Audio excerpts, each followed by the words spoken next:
नमस्कार, मैं सुनीता गोदारा। मेरे YouTube चैनल पर आपका स्वागत है। आज हम कक्षा 9 पुस्तक क्षितिज के अध्याय 11 रसखान जी के सवैयों का अध्ययन करेंगे। तो चलिए सबसे पहले हम जानते हैं उनका जीवन परिचय। रसखान का जन्म सन 1548 में हुआ माना जाता है। उनका मूल नाम था सैयद इब्राहिम। ये दिल्ली के आसपास के रहने वाले थे। कृष्ण भक्ति ने इन्हें ऐसा मुग्ध कर दिया कि गोस्वामी विठल नाथ से दीक्षा ली और ब्रजभूमि में जा बसे। सन 1628 के लगभग इनकी मृत्यु हुई। सुजान रसखान और प्रेम वाटिका इनकी उपलब्ध कृतियां हैं, यानी ये दो कृतियां ही इनकी उपलब्ध हैं जो मिलती हैं। रसखान रचनावली के नाम से इनकी रचनाओं का संग्रह मिलता है। सभी रचनाएं इनकी किसमें हैं? रसखान रचनावली में। प्रमुख कृष्ण भक्त कवि रसखान की अनुरक्ति न केवल कृष्ण के प्रति प्रकट हुई है, बल्कि कृष्ण भूमि के प्रति भी उनका अनन्य अनुराग व्यक्त हुआ है। यानी उन्होंने सिर्फ कृष्ण से ही प्रेम नहीं किया है, बल्कि कृष्ण की भूमि ब्रज भूमि से भी वो उतना ही प्रेम करते हैं, उसे उतना ही उनका लगाव है। इन्होंने ब्रज भाषा का प्रयोग किया है जो अत्यंत सरस और मनोरम है। इस सवैये में कवि ने ब्रजभूमि के प्रति अपने प्रेम को व्यक्त किया है। तो चलिए शुरू करते हैं।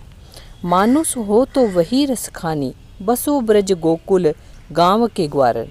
यहाँ रसखान जी कह रहे हैं कि हे प्रभु, अगर मैं मनुष्य रूप में जन्म लूँ तो मैं ब्रज के गोकुल गांव में ग्वाले के रूप में जन्म लेना चाहता हूँ।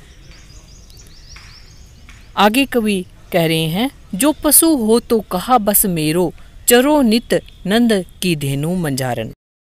मंझारन का अर्थ है मध्य में, धेनु का अर्थ है गाय, चरो का अर्थ है चरना।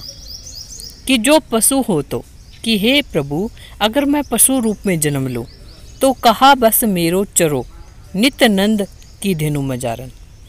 तो मैं नंद बाबा की गायों के मध्य में रहकर वहाँ चरना चाहता हूँ, यानी नंद बाबा की गायों में मैं रहना चाहता हूँ। आगे कवि कह रहे हैं, पाहन हो तो वही गिरी को, जो कियो हरि छत्र पुरंदर धारण। पुरंदर का अर्थ है इंद्र, धारण का अर्थ है धारण करने वाला, गिरी का अर्थ है पर्वत, पाहन का अर्थ है पत्थर। तो कवि यहाँ पर कह रहे हैं, पाहन हो तो वही गिरी को, कि मैं अगर पत्थर रूप में जन्म लूँ तो मैं उसी पर्वत का, उसी गिरी का, वही गिरी का पर्वत बनना चाहता हूँ जो कियो हरिछत्र पुरंदर धारण, जिसको श्री कृष्ण ने छत्र के रूप में धारण किया था।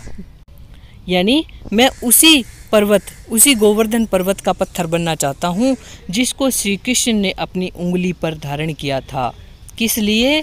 इंद्र के गर्व को दूर करने के लिए, क्योंकि इंद्र चाहता था कि उसकी पूजा करे लोग, तो उसने भयंकर बारिश करके तबाही मचाई थी ब्रज में। इसीलिए उसके गर्व को दूर करने के लिए श्री कृष्ण ने गोवर्धन को अपनी अंगुली पर धारण किया था। जो खग हो तो बसेरो करो, मिली कालिंदी कूल कदम की डारन। बसेरो का अर्थ है बसना, कालिंदी का अर्थ है यमुना नदी, कूल का अर्थ है किनारा, कदम का अर्थ है कदम वृक्ष, डारन का अर्थ है डाली, खग का अर्थ है पक्षी। कि जो खग हो तो, कि अगर मैं पक्षी रूप में जन्म लूं तो बसेरो करो मिली कालिंदी कूल कदम की डारन, तो मैं बसना चाहता हूँ। कहाँ बसना चाहता हूँ? यमुना नदी के किनारे कदम वृक्ष की डालियों पर मैं पक्षी रूप में बसेरा करना चाहता हूँ, क्योंकि वहाँ पर श्री कृष्ण हैं, वो विहार किया करते थे, वहाँ पर घूमते थे। इसीलिए मैं उसी नदी के किनारे जो कदम के वृक्ष हैं उस पर पक्षी रूप में बसेरा करना चाहता हूँ। आगे कवि कह रहे हैं, इन पंक्तियों में कवि का श्री कृष्ण और श्री कृष्ण से जुड़ी वस्तुओं के प्रति गहरा लगाव व्यक्त हुआ है। कवि यहाँ क्या कह रहे हैं? या लकुटी अरु कामर या पर राज तिन हूँ पुर को तजी डारो। तजी का अर्थ होता है छोड़ना, डारो का अर्थ होता है डालना, न्यौछावर करना। कामरिया का अर्थ है कंबल, लकुटी का अर्थ है लाठी। तो कवि यहाँ क्या कह रहे हैं कि या लकुटी अरु कामरिया पर, कि श्री कृष्ण की लाठी और उनके कंबल पर मैं राज तिन हूँ पुर के तजी डारो, कि अगर मुझे इनके बदले में तीनों पुरों का, तीनों लोगों का राज अगर मुझे मिले तो मैं उनको भी श्री कृष्ण की लाठी और कंबल पर न्यौछावर कर दूं। यानी अगर इन दोनों में से मुझे किसी एक को चुनना पड़े तो मैं श्री कृष्ण की लाठी और कंबल को चुनूंगा। यहाँ कवि ये कहना चाहते हैं।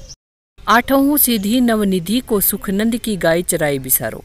चराई का अर्थ है चराना, बिसारो का अर्थ है न्यौछावर करना, गाय का अर्थ है गाय। कवि यहाँ क्या कह रहे हैं, आठों सिद्धि नवनिधि को सुख नंद की गाय चराई बिसारो, कि अगर मुझे नंद की गाय चराने का अवसर मिले, मौका मिले, तो मैं उन पर आठों सिद्धियों और 9 निधियों का सुख भी न्यौछावर कर दूं। यानी नंद की गायों के बदले मुझे अगर 8 सिद्धि और 9 निधि भी मिले तो मैं उनको नंद की गायों पर न्यौछावर कर दूंगा, वो मुझे ज़्यादा अच्छी लगती हैं। रसखान कबो इन आँखिन सो ब्रज के बनबाग तड़ाग निहारो। तड़ाग का अर्थ होता है तालाब, निहारो का अर्थ होता है निहारना, देखना। कवि कह रहे हैं कि कबो इन आँखों से, कि कभी अगर मुझे अवसर मिले तो मैं अपनी इन आँखों से ब्रज के वन, बाग और तालाब को निहारना चाहता हूँ। आगे कवि कह रहे हैं, कोटि के एक कल धोत के धाम करिल के कुंजन ऊपर वारो।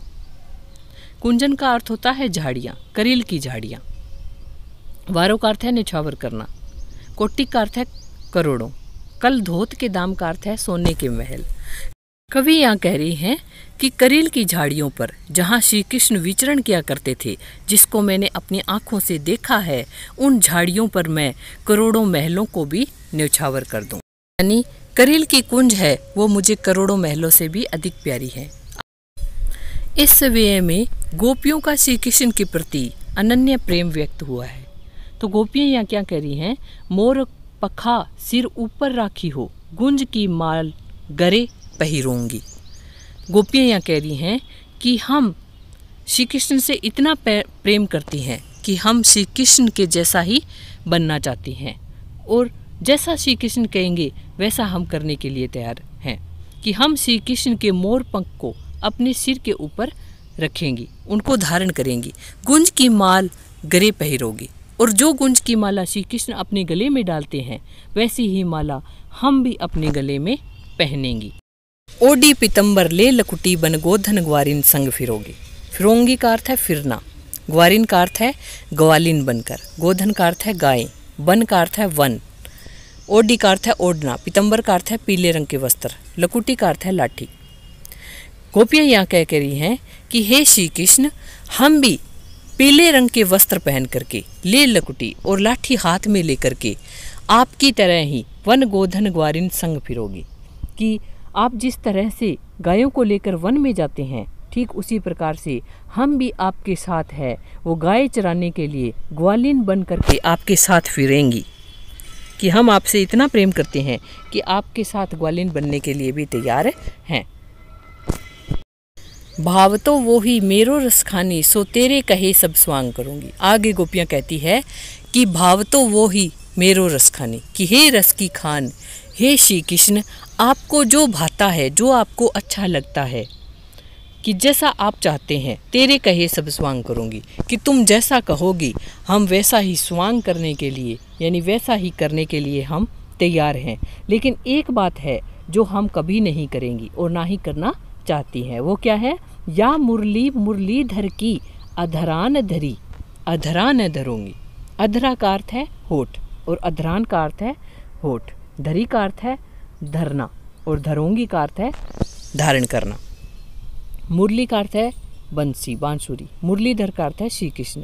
यहाँ गोपियाँ कह रही है, या मुरली मुरलीधर की अधरान धरी, कि जो मुरली श्री कृष्ण ने अपने होठों पर धारण की थी, उस मुरली को अधरान धरूंगी, कि हम अपने होठों पर धारण नहीं करेंगी। क्योंकि गोपियाँ जो है वो मुरली को अपनी सोतन मानती है। गोपियाँ मानती हैं कि इसी मुरली के कारण श्री कृष्ण हैं वो हमसे अलग हो गए हैं। तो हम जिस मुरली को श्री कृष्ण ने अपने होठों पर धारण किया है, उनको हम कभी भी अपने होठों पर धारण नहीं करेंगी। यानी हम सब कुछ करेंगी, मोर पंख भी धारण करेंगी, गुंज की माला भी पहनेंगी, उनके जैसे पीले वस्त्र भी पहनेंगी, उनके साथ गाय चराने के लिए वन में भी जाएंगी, लेकिन हम मुरली को कभी धारण नहीं करेंगी। आगे कवि कह रहे हैं, इस वे में भी गोपियों का श्री कृष्ण के प्रति अनन्य प्रेम व्यक्त हुआ है। गोपियाँ यहाँ क्या कह रही हैं? काननी दे अंगूरी रहिबो, जब ही मुरली धुनी मंद बजे है। अंगूरी का अर्थ है अंगुली, काननी का अर्थ है कान। गोपियाँ यहाँ कह रही हैं कि जब भी श्री कृष्ण की मुरली बजती है, मंद ध्वनि में श्री कृष्ण की मुरली की धुन जब हमें सुनाई देती है, तो हम अपने कानों पर उंगली रख लेती हैं ताकि हमें श्री कृष्ण की मुरली की आवाज़ है वो सुनाई ना दे। क्योंकि श्री कृष्ण की मुरली की आवाज़ सुनने के बाद में हम अपने वश में नहीं रहती हैं, तो हम क्या करती हैं, जब मुरली की धुनी हमें सुनाई देती है तो हम अपने कानों को बंद कर लेंगी। मोहनी तानन सो रस खानी, अटा चढ़ी गोधन गेहे तो गेहे। गोधन का अर्थ है गाय, अटा का अर्थ है महल। तो गोपियाँ यहाँ क्या कह रही हैं? मोहनी तानन सो रस खानी, अटा चढ़ी गोधन गेहे तो गेहे, कि श्री कृष्ण अपनी मुरली की तान से अटारी या किसी महल पर चढ़कर अगर गायें घेरते हैं तो हम, अगर वो गायें घेरते हैं तो घेरने दो, यानी हम उनकी तरफ, उनकी मुरली की आवाज़ की तरफ ध्यान नहीं देंगी। यानी यहाँ गोपियाँ यही कहना चाहती है कि अगर श्री कृष्ण की मुरली की ध्वनि कहीं भी हमें सुनाई देंगी तो हम अपने कानों को बंद कर लेंगी, यानी श्री कृष्ण की मुरली की तरफ हम ध्यान नहीं देंगी। लेकिन आगे गोपियाँ क्या कह रही है? तेरी कहो सिगरे ब्रज लोगनी, काल ही को कितनों ही समुझे है। समुझे है का अर्थ है समझाना, काल ही का अर्थ है कल को, ब्रज लोगनी का अर्थ है ब्रज के लोग, सिगरे का अर्थ है सब, तेरी का अर्थ है पुकारना। कि तेरी कहो सिगरे ब्रज लोगनी, कि मैं पुकार करके समस्त ब्रज लोगों को कह रही हूँ, काल ही को कितनों ही समझे है, कि कल को आप मुझे कितना ही समझाना। मायरी वाह मुख की मुस्कानी सम्हारी, नजेहे नजेहे नजेहे, कि हे माँ, मुझसे उस श्री कृष्ण की मुख की मुस्कान है वो संभाली नहीं जाती। यानी मैं श्री कृष्ण की मुख को, मुस्कान को देख करके विवश हो जाती हूँ, यानी मेरा अपने आप पर वश नहीं रहता है, यानी मैं श्री कृष्ण पर मुग्ध हो जाती हूँ। तो वो उस समय आप मुझे दोष मत देना। यानी अगर श्री कृष्ण की मुरली की आवाज़ सुनती है तो मैं क्या करूँगी? उंगलियों से अपने कान बंद कर लूँगी। लेकिन श्री कृष्ण की मुस्कान को देखकर मैं क्या करूँ? यानी श्री कृष्ण की जब मुस्कान देख लेती हूँ तो मेरा अपने आप पर वश नहीं रहता है, उनका श्री कृष्ण के प्रति प्रेम व्यक्त हुआ है। तो आशा करती हूँ आपको ये वीडियो अच्छी लगी होगी। अगर अच्छी लगी है तो मेरे चैनल को सब्सक्राइब करें और बेल आइकन को भी दबा लें तथा शेयर करना ना भूलें। Thank you.